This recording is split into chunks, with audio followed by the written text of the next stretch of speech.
আপনার রেলি বের করলে আমি দেখছি তালামিজ আল ইসলামিয়া আপনাদের সিলেটের মধ্যে যে বিশাল রেলি দেখেছি, মনটা ভরে গিয়েছে।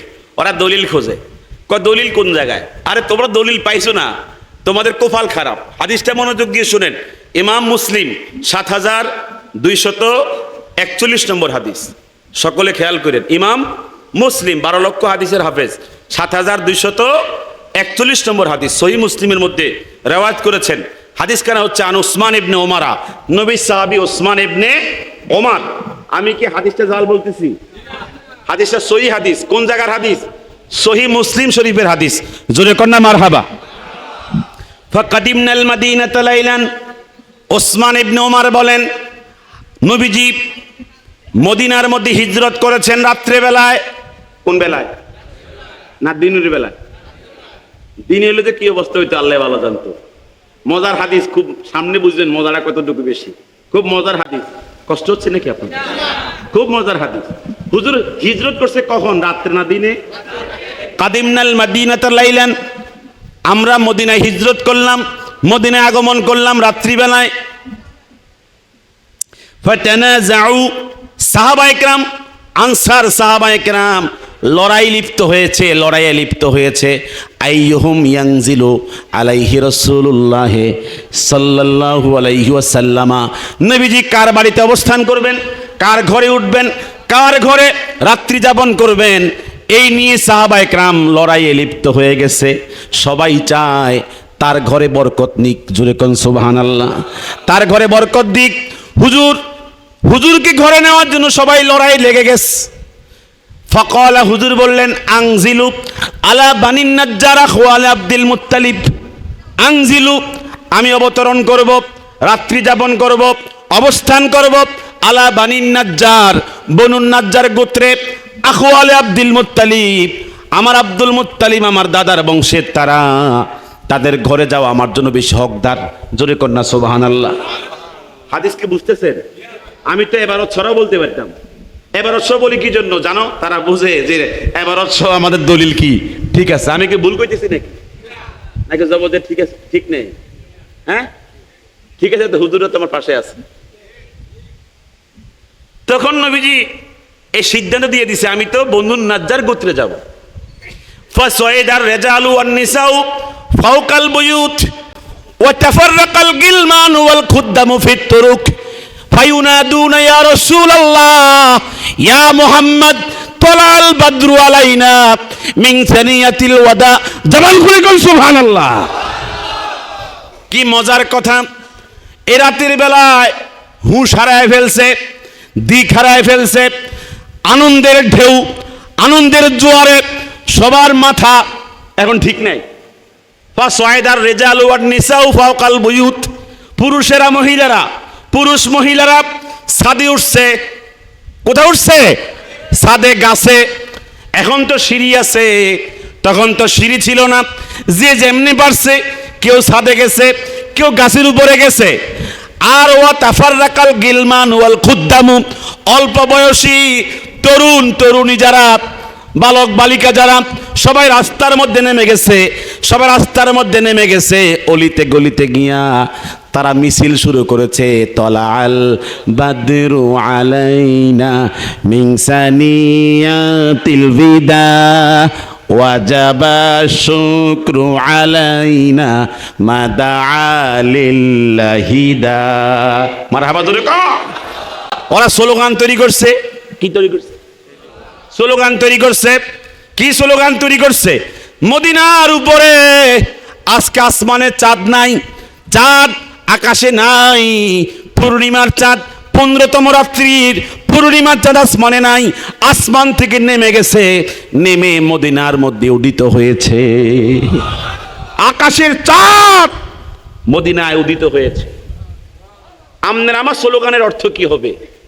নারায়ে তাকবীর, আল্লাহু আকবার, নারায়ে রিসালাত, ইয়া রাসূলুল্লাহ। কিন্তু আমার নবীর সাহাবায়ে কেরাম স্লোগান সাজিয়েছে, তলাল বাদরু আলাইনা, আকাশের চাঁদ নেমে গেছে, মদিনায় উদিত হয়েছে।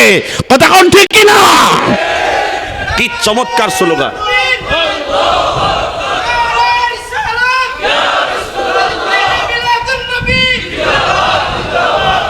তলাল বাদরু আলাইনা, চাঁদ কোথায় নেমে আসছে? মদিনায় নেমে আসছে। এরপর হাদিসের অংশ হলো ফায়ুনাদুনা, ডাকাডাকি করতেছে, নবীজি কোন দিক দিয়ে আসতেছে সবাই দেখার জন্য পেরেশান। হুজুরকে ডাকে ইয়া মুহাম্মদ, ইয়া রাসূলুল্লাহ। আমরা তো বলি ইয়া রাসূলুল্লাহ, মিলাদুন নবী র্যালি থেকে আমরা ডাক দেই ইয়া রাসূলুল্লাহ, ঠিক কি বলেন? আর ইয়া রাসূলুল্লাহ দলিল পায় না, কথা কয় না। এরা ইয়া রাসূলুল্লাহ বলে ডাকে শিরক হয়ে যায়, এরা দলিল পায় না। আমরা ডাকি ইয়া রাসূলুল্লাহ, ইয়া মুহাম্মদ, ইয়া রাসূলুল্লাহ। আপনারা বলেন তো, নবীজি যখন থুতু নিক্ষেপ করতেন জমিনে পড়তো? সকলে কথা কর না, জমিনে পড়তো? হুজুর যখন ওযু করতেন ওযুর পানি জমিনে পড়তো? কি করতো? কি করতো সাহাবায়ে কেরাম? থুতু নিক্ষেপ করলে সাহাবায়ে কেরাম থুতু মুবারক এগুলো গায়ে রাখতেন। আপনি আমার নবীকে পান নাই, আমি পাই নাই। হুজুরের জন্য রাস্তায় নেমে স্লোগান দিলে হারাম মনে করো তোমরা। তোমার নেতার জন্য তুমি স্লোগান দাও, আমার নবীর জন্য স্লোগান দেওয়া তোমার তৌফিক হলো না। আল্লাহ তোমাকে তৌফিক দান করুন, এটা আমিন বলেন জোরে। আপনার কষ্ট হচ্ছে নাকি? বাড়াই বলতেছি কিছু?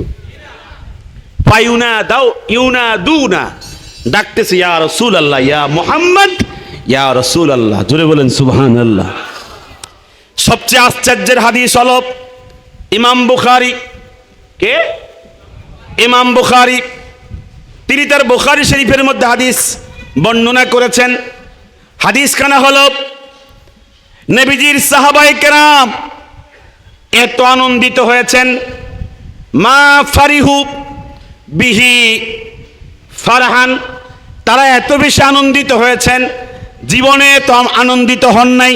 যখন নবীজি মদিনাতে হিজরত করেছেন সমস্ত সাহাবায়ে কেরাম মদিনার অলিতে গলিতে নেমে গেছে, নেমে গিয়া বলতেছে হাজা হাজা রাসূলুল্লাহ কদ জাআ ইলাইনা, এই যে আমাদের নবী আমাদের মাঝে আগমন করছে, এই কথা বলে বলে তারা সবাই স্লোগান দিয়েছে, জোরে কোন সুবহানাল্লাহ। আচ্ছা, এখন তারা বলবে এ তো হুজুরকে দেখে করছে, কথা কোন সামনে পাইছে এই জন্য স্লোগান দিছে, আমরা তো আর সামনে পাইছি না, কইব না এই কথা? জোরে কোন না, কইব না?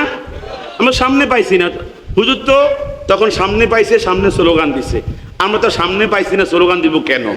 এরকম তারা বলতে পারে, কথা কোন না? বলতে পারে কিনা? বলতে পারে। এই হাদিসটা মনোযোগ দিয়ে শোনো, সবাই মনোযোগ দিয়ে শোনে।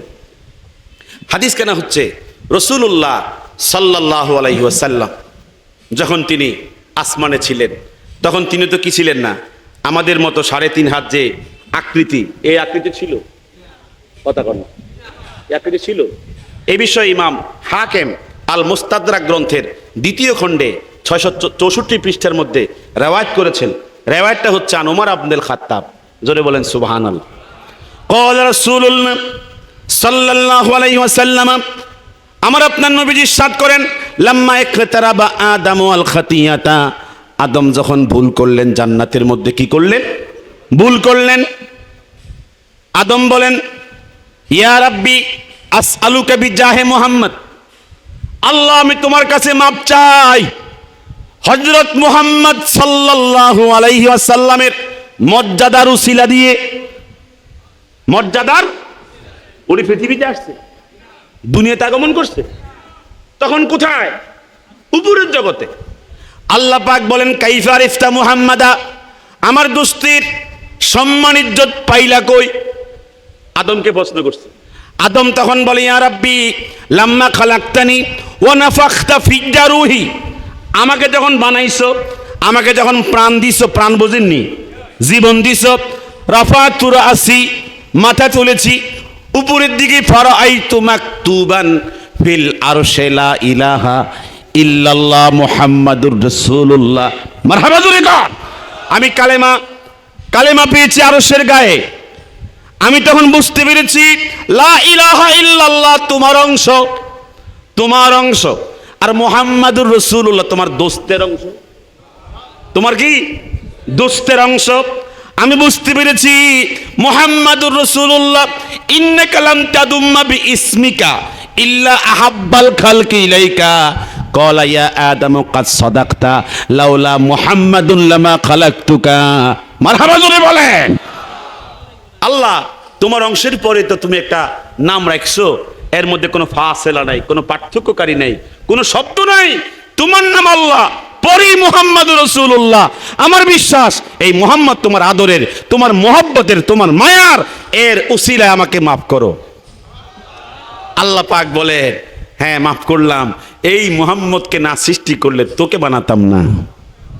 তাহলে বোঝা যায় অস্তিত্ব না থাকলেও, সামনে না থাকলেও তাজিম করে কিছু করা যায়। আমার বাবা করেছেন, নবীজিকে তো সরাসরি পায় নাই, কিন্তু ওই তাজিম, ওই আজমত জেনে হুজুরের উসিলা দিয়ে দোয়া করছে। ক্ষমা করছে কে? তা আমরা রসুলকে দেখি নাই, পাই নাই, কিন্তু আমার নবীর জন্য আমরা নাম শুনেছি, তার আজমত শুনেছি। তার জন্য স্লোগান দিলে পরে, র্যালি করলে পরে, মিছিল দিলে পরে হারাম হবে এমন কোন প্রমাণ দেখানোর ক্ষমতা কারো? হাত তুলে কোন ক্ষমতা কারো? কষ্ট হচ্ছে? আচ্ছা, জন্মের কিছু কথা বলছি। ইমাম সুয়ুতি রিওয়ায়াত করেছেন, 2 লক্ষ হাদিসের পণ্ডিত। ওয়াদা জুবহাতাহু আলাল আরদে সাজেদা। হুজুর যখন জন্মগ্রহণ করছে, কোফাল বোঝেননি, জমিনের মধ্যে ফালাই দিছে, সেজদার মধ্যে পড়ে গিয়া ফাকালা আল্লাহু আকবার কাবীরা ওয়ালহামদুলিল্লাহি কাসীরা। জবান খুলে কোন সুবহানাল্লাহ। হুজুরের জন্মের পরে কোফাল জমিনে ঠেকায় দিয়া সেজদার মধ্যে গিয়া বলে আল্লাহ তুমি মহান, আর তোমারই প্রশংসা করছি। জোরে বলেন সুবহানাল্লাহ। ইবনু সাদ 1 লক্ষ হাদিসের হাফেজ, তিনি রিওয়ায়াত করেছেন। কষ্ট হচ্ছে না তো? হুজুর যখন 40 দিন 1 মাস 10 দিন গেছে, মায়ের পাশে হুজুর ঘুমিয়ে আছেন। হামজা, আবু তালেব হুজুরকে দেখার জন্য আসছে।